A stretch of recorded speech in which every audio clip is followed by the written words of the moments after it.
Thanks for watching. Don't forget to like, comment, share and subscribe to Mufti Tariq Masood, famous scholar. میں نے بیان میں یہ کہا تھا کہ حدیث میں ریسرچ اور تحقیق ہر آدمی کا کام نہیں ہے. حدیث سے مسئلہ مستنبط کرنا، تحقیق کا مطلب مسائل نکالنا فقہی، یہ ہر آدمی کا کام نہیں ہے، بلکہ یہ فقیہ کا کام ہے.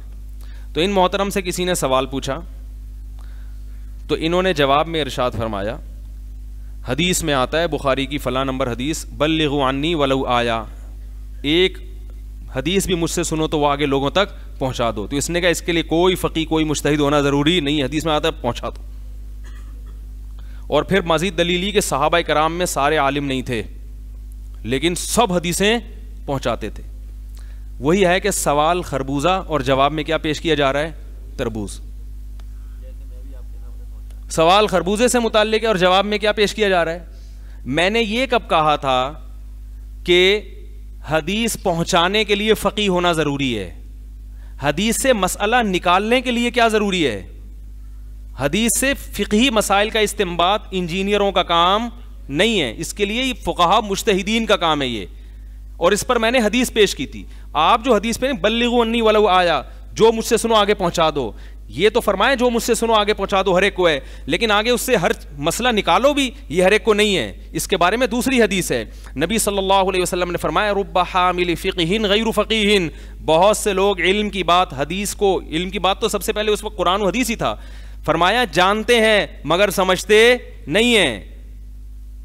بلکہ اسی حدیث کے آخر میں بلغوا عنی ولو آیا، جو مجھ سے سنو آگے، اس کو دیکھو پوری حدیث اگر پڑھ لیتا نا تو اس کی بات کا جواب تھا. بلغوا عنی ولو آیا، جو کچھ مجھ سے سنو آگے پہنچا دو. رب حامل فقہ غیر فقیہ، اس لیے کہ بہت سے لوگ حدیث کی بات جانتے ہیں مگر سمجھتے نہیں ہیں. کیا مطلب؟ تم پہنچاؤ گے تو عین ممکن ہے ایسے لوگوں کے ہاتھ میں پہنچ جائے جو اس کا مطلب سمجھتے بھی ہوں. تو اس سے پتہ چلتا ہے کہ نبی صلی اللہ علیہ وسلم نے امت کو دو حصوں میں ڈیوائیڈ کیا ہے، ایک فقیہ اور ایک غیر فقیہ. ایک وہ جو صرف جانتے ہیں سمجھتے نہیں ہیں، اور ایک وہ جو جانتے بھی ہیں اور سمجھتے بھی ہیں. اگر حدیث ہر ایک کی سمجھ میں آ جاتی تو امت کو نبی دو حصوں میں ڈیوائیڈ نہ کرتے. تو دیکھو پہنچانے والی حدیث کو کس پہ فٹ کر دیا. اور پھر ایک بات یہ کہ آپ نے خود اس پہ جواب میں کہا کہ صحابہ میں سارے عالم نہیں تھے، اس کا مطلب کچھ عالم تھے. تو وہ عالم کیوں تھے؟ اس لیے کہ جو غیر عالم ہے وہ کس سے رجوع کریں؟ عالم سے. یہی فرق تھا نا. اگر سارے ہی خود سمجھنا شروع کر دیتے تو عالم اور غیر عالم کے فرق کی ضرورت تھی؟ بولو نا بھائی. تو کچھ عالم تھے اور کچھ علم میں مضبوط نہیں تھے. تو جو مضبوط نہیں تھے وہ کیا کرتے تھے؟ عالم سے پوچھتے تھے وہ. تو یہ انہی کی اپنی باتوں میں ان سب باتوں کے جواب موجود ہوتے ہیں. تو اس لیے میں کہہ رہا ہوں کبھی ان سے میری گزارش ہے کہ کبھی مجھے محبت میں اپنے ساتھ بٹھائیں آپ. ٹھیک ہے. یہ کہتے ہیں میں مناظرے نہیں کرتا، میں بھی مناظرہ نہیں کروں گا آپ سے.